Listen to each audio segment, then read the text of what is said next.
Assalamualaikum warahmatullahi wabarakatuh. Hari ini kita akan membahas tentang aset tak berwujud dari kelompok 2 yang beranggotakan saya, Nova Alicia Rahmadani, NIM 221060002, dan Erga Albarado, NIM 221060004, dan Mbak Steli Aulia Trivananta, NIM 221060016. Yang membahas pertama, definisi dan karakteristik aset tak berwujud. Kedua, pengakuan awal aset tak berwujud. Ketiga, pengukuran setelah perolehan. Keempat, penghentian pengakuan. Dan yang kelima, penyajian aset tak berwujud dan akun terkait. Keenam, pengungkapan aset tak berwujud dan akun terkait. Pertama, kita akan membahas tentang definisi. Pada PSAK 19 Revisi 2010, aset tak berwujud sebagai aset non-moneter yang dapat diidentifikasi tanpa wujud fisik. Karakteristiknya yaitu dapat diidentifikasikan, 2. Kendali atau kontrol, ketiga tidak mempunyai wujud fisik.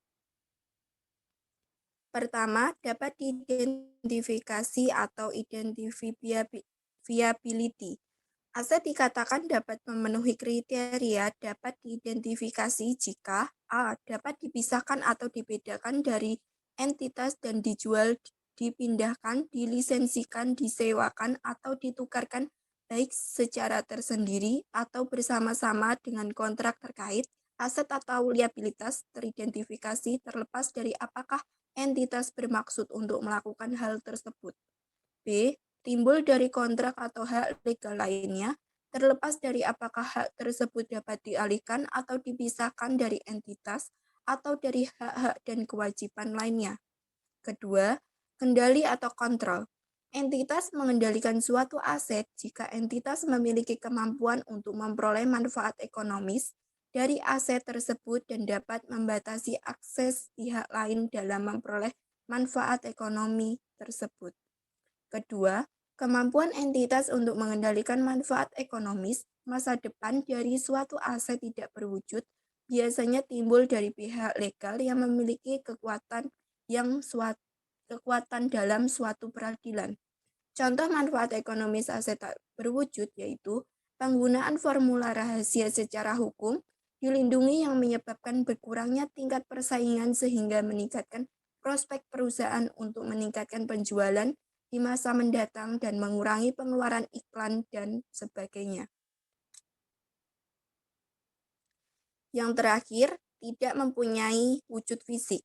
Dalam beberapa kondisi, aset tak berwujud mempunyai elemen fisik sehingga perlu pertimbangan untuk menentukan apakah suatu aset tersebut merupakan aset berwujud atau tak berwujud. Contohnya, compact disk yang berisi perangkat lunak komputer atau komputer yang di dalamnya terdapat database diperlakukan sebagai aset tak berwujud apabila perangkat lunak tersebut terdapat di dalam compact disk dan compact disk tersebut hanya digunakan sebagai media penyimpanan perangkat lunak tersebut. Yang terakhir, diperlakukan sebagai aset tetap dalam PSAK 16 apabila terdapat mesin yang di dalamnya terdapat perangkat lunak yang tidak dapat beroperasi tanpa perangkat lunak tersebut. Kedua, pengakuan awal aset tak berwujud. Pengakuan awal aset tak berwujud diakui sebagai aset jika a. memenuhi definisi aset tak berwujud, b. memenuhi kriteria pengakuan yaitu kemungkinan besar entitas akan memperoleh manfaat ekonomis dari aset tersebut, dan biaya perolehan aset tersebut dapat diukur secara andal. Dan kedua, aset tak berwujud pada awal pengakuannya harus diakui sebesar biaya perolehan yang diukur tergantung dari kondisi aset tak berwujud tersebut diakuisisi. Kemungkinan cara perolehan aset tak berwujud. Perolehan terpisah. Hal ini aset tak berwujud diukur biaya perolehannya yang terdiri atas 1. Harga pembelian termasuk biaya impor dan pajak yang tidak dapat dikembalikan, dikurangi diskon dan rabat.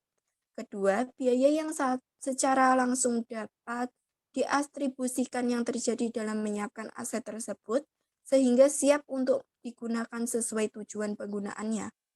Akuisisi sebagai bagian dari kombinasi bisnis dalam PSAK 22. Hal ini nilai wajarnya pada tanggal akuisisi. Penentuan nilai wajar dalam kombinasi bisnis antara lain: 1. Jika aset tak berwujud diperdagangkan secara bebas di pasar adalah dasar pengukuran terbaik. Kedua, jika aset tak berwujud tidak mempunyai pasar aktif, maka biaya perolehan ditentukan berdasarkan jumlah yang akan dibayarkan entitas dalam transaksi normal pada tanggal akuisisi. Ketiga, aset tak berwujud dari kombinasi bisnis diakui terpisah dari goodwill, kecuali jika biaya perolehan yang diakuisisi sebagai bagian dari kombinasi bisnis tidak dapat diukur secara andal.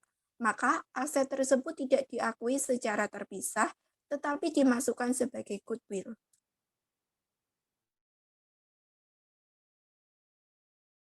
Dengan hibah pemerintah, pemerintah dapat memindahkan atau mengalokasikan aset tak berwujud seperti hak mendarat di bandara udara, hak beroperasi pada stasiun TV atau radio, hak impor atau hak kuota, dan hak mengakses sumber-sumber terbatas lainnya kepada entitas tertentu.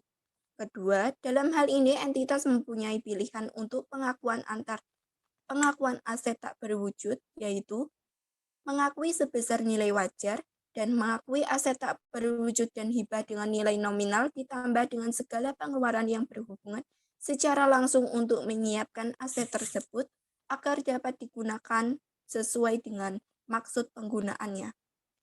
Pertukaran aset. Biaya perolehan aset tak berwujud yang diperoleh dari pertukaran adalah diukur pada nilai wajar. Pertama, transaksi pertukaran tersebut kurang memiliki substansi komersial. Kedua, nilai wajar aset baik yang diterima manapun yang dilepaskan tidak dapat diukur dengan andal. Jika aset yang diperoleh tidak diukur dengan nilai wajar, maka biaya perolehan aset tak berwujud diukur sesuai dengan jumlah tercatat dari aset yang dilepaskan. Dan entitas perlu mempertimbangkan sejauh mana arus kas masa depan diharapkan berubah sebagai akibat dari transaksi tersebut, antara lain: 1. Konfigurasi, contohnya resiko, waktu, jumlah, dari arus kas dari aset yang diterima berbeda dari konfigurasi arus kas dari aset yang ditukarkan.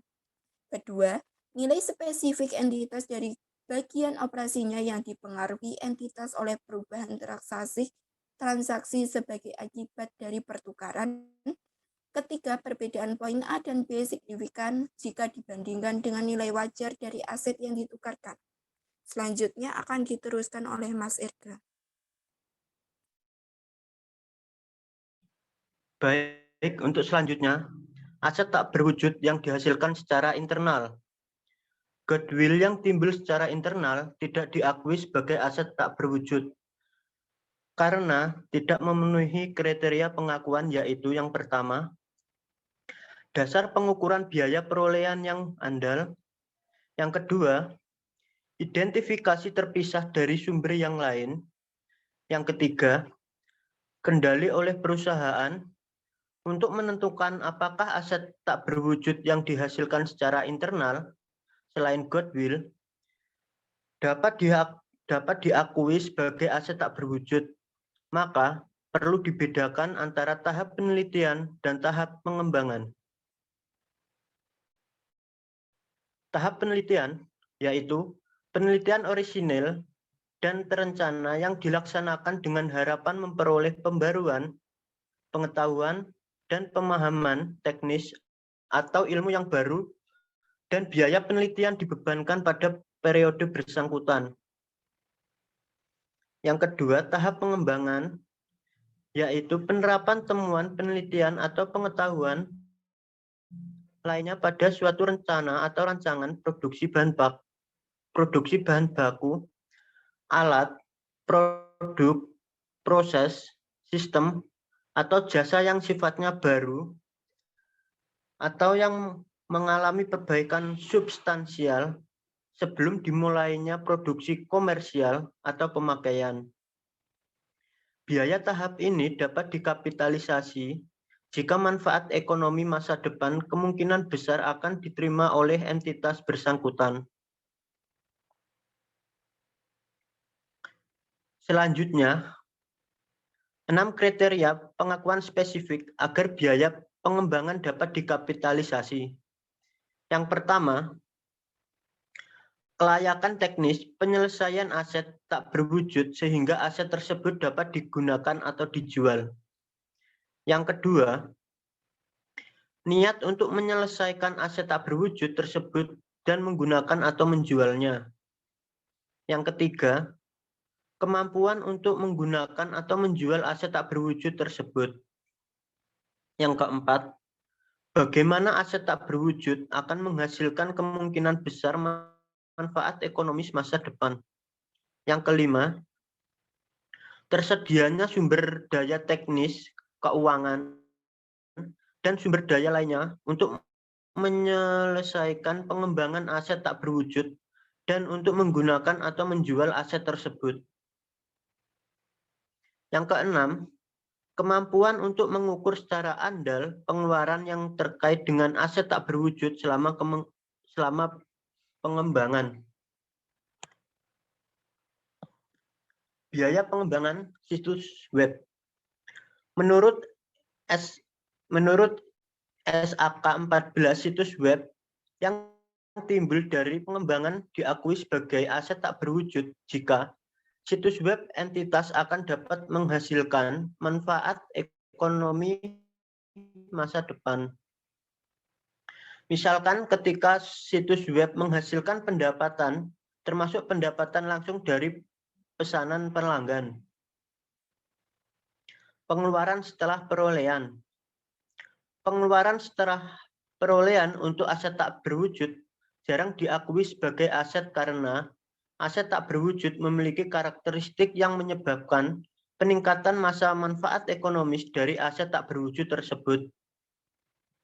Pengeluaran setelah perolehan diakui sebagai beban saat terjadinya kecuali apabila kemungkinan besar biaya tersebut memungkinkan aset untuk menghasilkan manfaat ekonomi yang lebih tinggi dari kinerja standar sebelumnya. Adanya pengeluaran tersebut dan biaya dapat diukur dan dapat diatribusikan ke aset secara modal. Yang ketiga ada pengukuran setelah perolehan.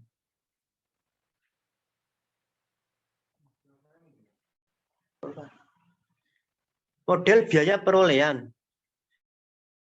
Jika entitas memilih menggunakan metode ini, maka setelah pengukuran awal, aset tak berwujud dinilai berdasarkan biaya perolehannya, dikurangi dengan akumulasi, amortisasi, dan akumulasi rugi penurunan nilai.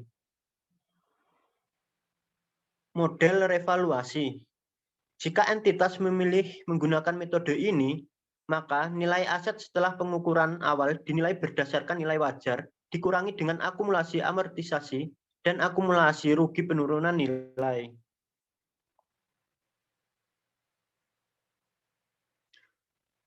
Model revaluasi. Penentuan nilai wajar aset tak berwujud hanya dapat ditentukan dengan mengacu pada pasar aktif aset tak berwujud. Tidak diperbolehkan menggunakan model penelitian atau teknik yang lain. Contoh, PT ABC memiliki aset tak berwujud dalam bentuk izin operator taksi yang sering diperdagangkan di antara operator taksi yang ada atau calon operator taksi. Izin operator diperoleh tanggal 1 Januari 2008 dengan harga perolehan sebesar 100 juta rupiah. Umur manfaat izin tersebut 5 tahun dan entitas menggunakan metode garis lurus untuk mengamortisasikannya.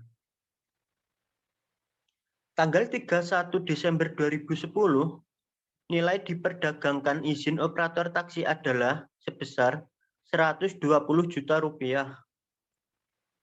dan nilai akumulasi penyusutan per 31 Desember 2010 sebesar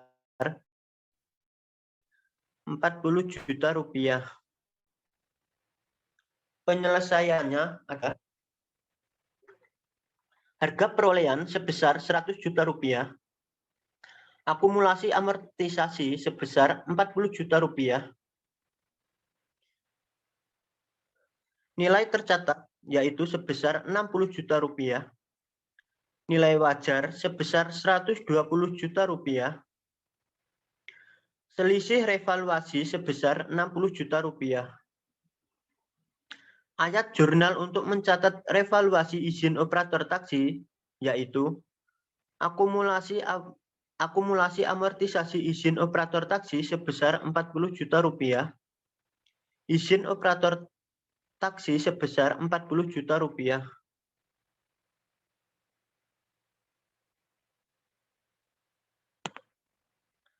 Amortisasi.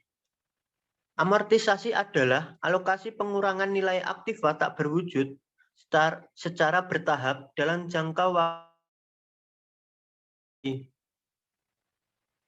Dalam penentuan masa manfaat aset tak berwujud, secara faktor relevan harus dipertimbangkan. Yang pertama, harapan manfaat aset bagi entitas dan apakah aset dapat dikelola secara efisien oleh tim manajemen lain. Yang kedua, tipe siklus hidup produk bagi informasi umum mengenai estimasi masa manfaat dari aset serupa yang digunakan untuk keperluan yang serupa. Yang ketiga, jenis teknologi, komersial, atau jenis lain dari keuangan. Yang keempat, stabilitas industri di mana aset beroperasi dan perubahan permintaan pasar atas produk atau jasa yang dihasilkan aset. Yang kelima, perkiraan atas tindakan kompetitor potensial. Yang keenam, tingkat pengeluaran perawatan yang dibutuhkan untuk menghasilkan masa manfaat ekonomis dari aset dan kemampuan entitas, serta niat entitas untuk mencapai tingkat tersebut. Yang ketujuh, periode pengendalian aset dan hukum atau batasan serupa dalam pemanfaatan aset seperti masa berlaku sewa yang berhubungan. Yang kedelapan, apakah masa manfaat aset tergantung dengan masa manfaat aset entitas lainnya.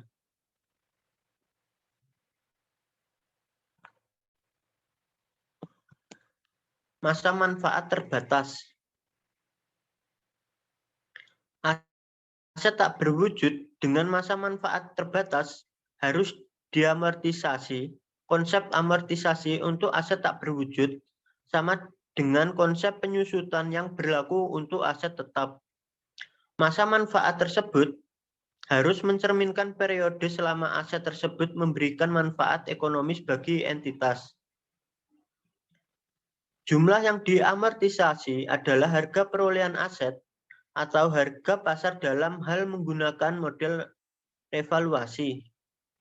Dikurangi nilai sisanya, amortisasi dimulai pada saat aset tersebut siap untuk dipergunakan dan dihentikan pada saat aset tersebut dihentikan penggunaannya atau direfleksifikasi menjadi aset tidak lancar dimiliki untuk dijual sesuai PSAK 58.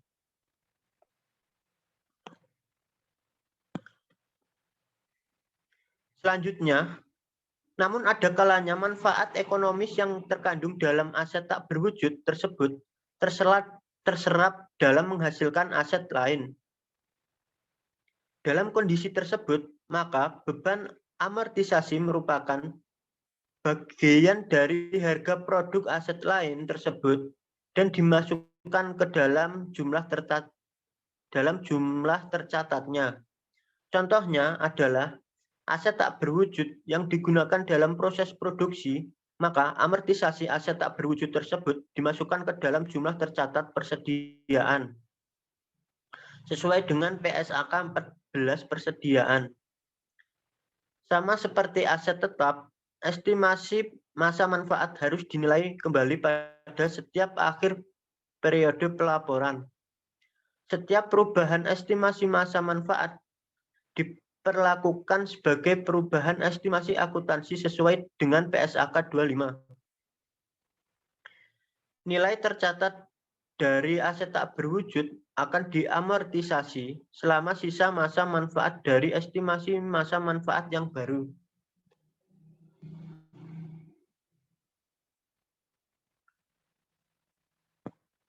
Sebagai ilustrasi, PT Halimun membeli paten dengan harga perolehan sebesar 300 juta pada tanggal 1 Januari 2010.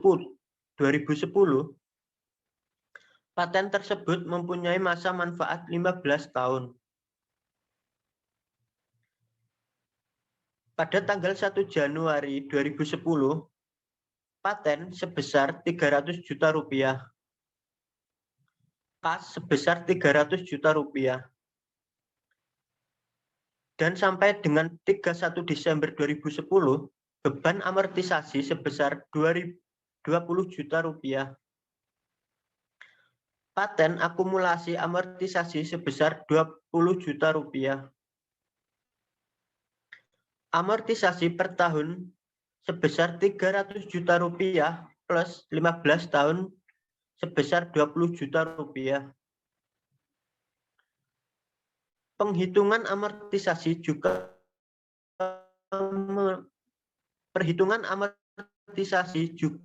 memerlukan estimasi nilai sisa. Dalam kasus aset tak berwujud, nilai sisa biasanya diasumsikan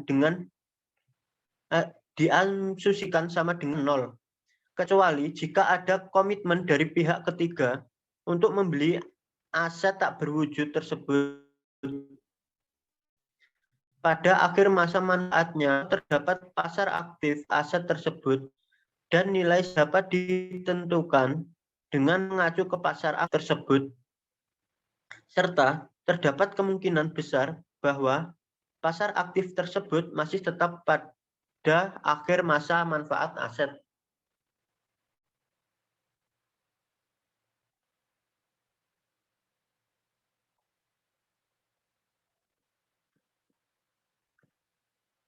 Selanjutnya, nilai sisa seperti halnya masa amortisasi harus ditelaah tiap akhir periode. Apabila terdapat revisi, maka harus diperlakukan secara prospektif, yaitu mengubah nilai amortisasi periode mendatang. Masa manfaat tidak terbatas suatu aset disebut memiliki masa manfaat tidak terbatas apabila tidak dapat ditentukan masa manfaat dengan periode waktu yang mana dalam periode waktu tersebut entitas dapat memperoleh manfaat ekonomis dari aset tak berwujud tersebut. Masa manfaat tidak terbatas bukan berarti masa manfaat tidak terhingga. Masa mandat tersebut harus ditentukan berdasarkan rencana pengeluaran masa depan yang dibutuhkan untuk merawat aset pada standar kinerjanya. Penentuan tersebut tidak dapat dilakukan berdasarkan rencana pengeluaran masa depan yang melebihi pengeluaran yang diperlukan untuk mempertahankan kinerja aset sebesar kinerja standarnya. Perusahaan tidak mengamortisasi aset tak berwujud dengan masa manfaat yang tidak terbatas. Perusahaan perlu melakukan pengujian penurunan nilai secara tahunan untuk mengetahui apakah nilai terpulihkan dari aset tak berwujud tersebut lebih rendah dari nilai tercatatnya.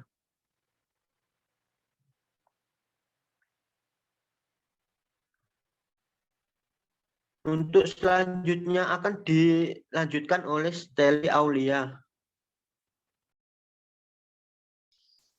Selanjutnya, Penurunan nilai aset tak berwujud.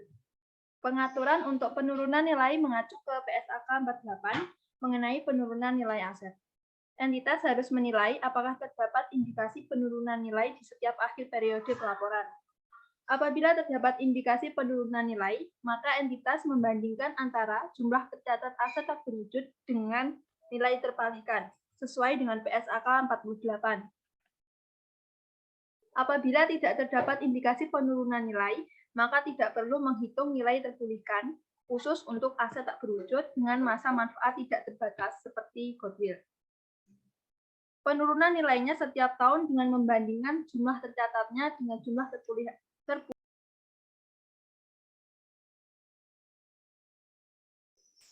Selanjutnya, penghentian pengakuan.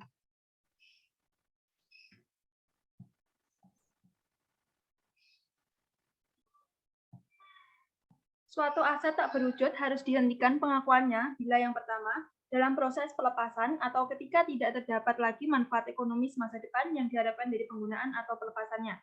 Keuntungan atau kerugian yang timbul dari penghentian pengakuan aset tak berwujud dihitung sebagai perbedaan antara nilai tercatat aset tak berwujud dan nilai wajar dari imbalan yang diterima.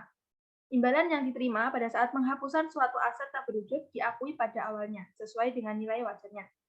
Jika pembayaran untuk aset tak berwujud ditangguhkan, maka imbalan yang diterima diskasi sesuai dengan harga tunai. Perbedaan antara jumlah imbalan dan harga tunai tersebut diakui sebagai pendapatan bunga. Selanjutnya, penyajian aset tak berwujud dan akun terkait. Dalam laporan posisi keuangan atau neraca, aset tak berwujud termasuk ke dalam aset tak lancar dalam laporan laba rugi komprehensif. Penyajian beban amortisasi dan kerugian dari penurunan nilai sebagai bagian dari laba operasi berkelanjutan, kecuali apabila kerugian dari penurunan nilai tersebut berhubungan dengan operasi tidak berkelanjutan. Berikut adalah contoh penyajian di laporan posisi keuangan atau neraca konsolidasian PT Unilever Indonesia Tbk dan anak perusahaan tanggal 30 Juni 2011 dan 31 Desember 2010.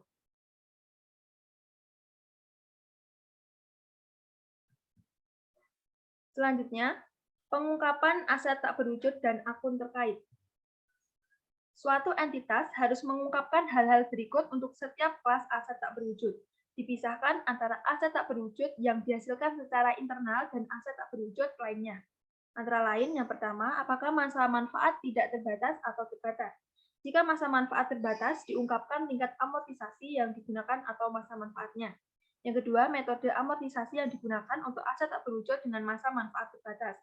Yang ketiga, jumlah tercatat bruto dan akumulasi penyusutan secara agregat dengan akumulasi kerugian akibat penurunan nilai pada awal dan akhir periode.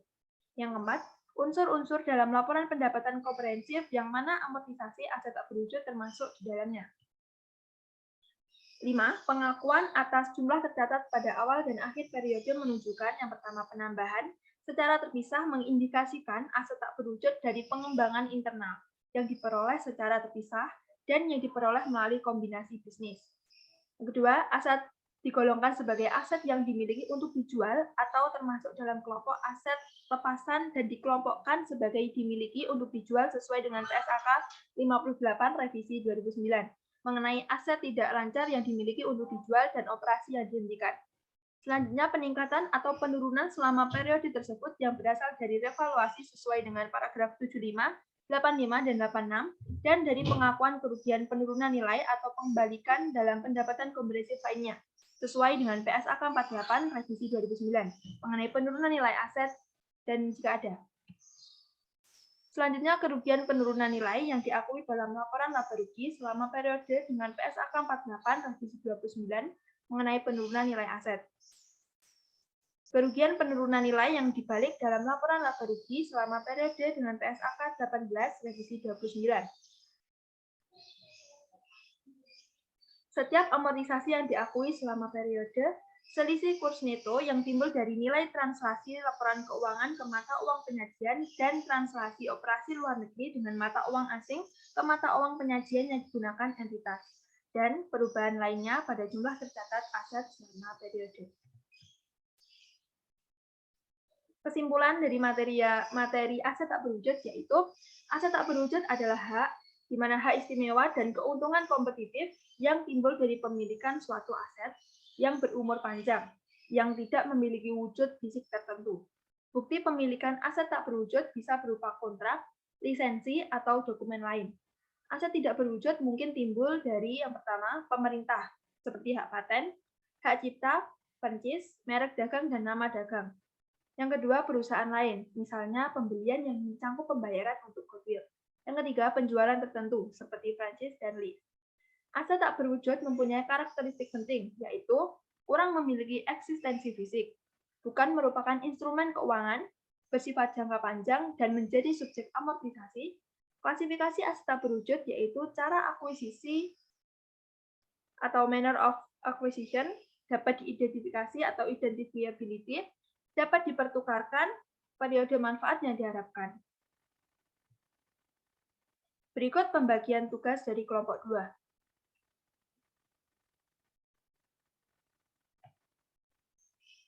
Sekian presentasi aset tak berwujud dari kelompok 2, dan terima kasih.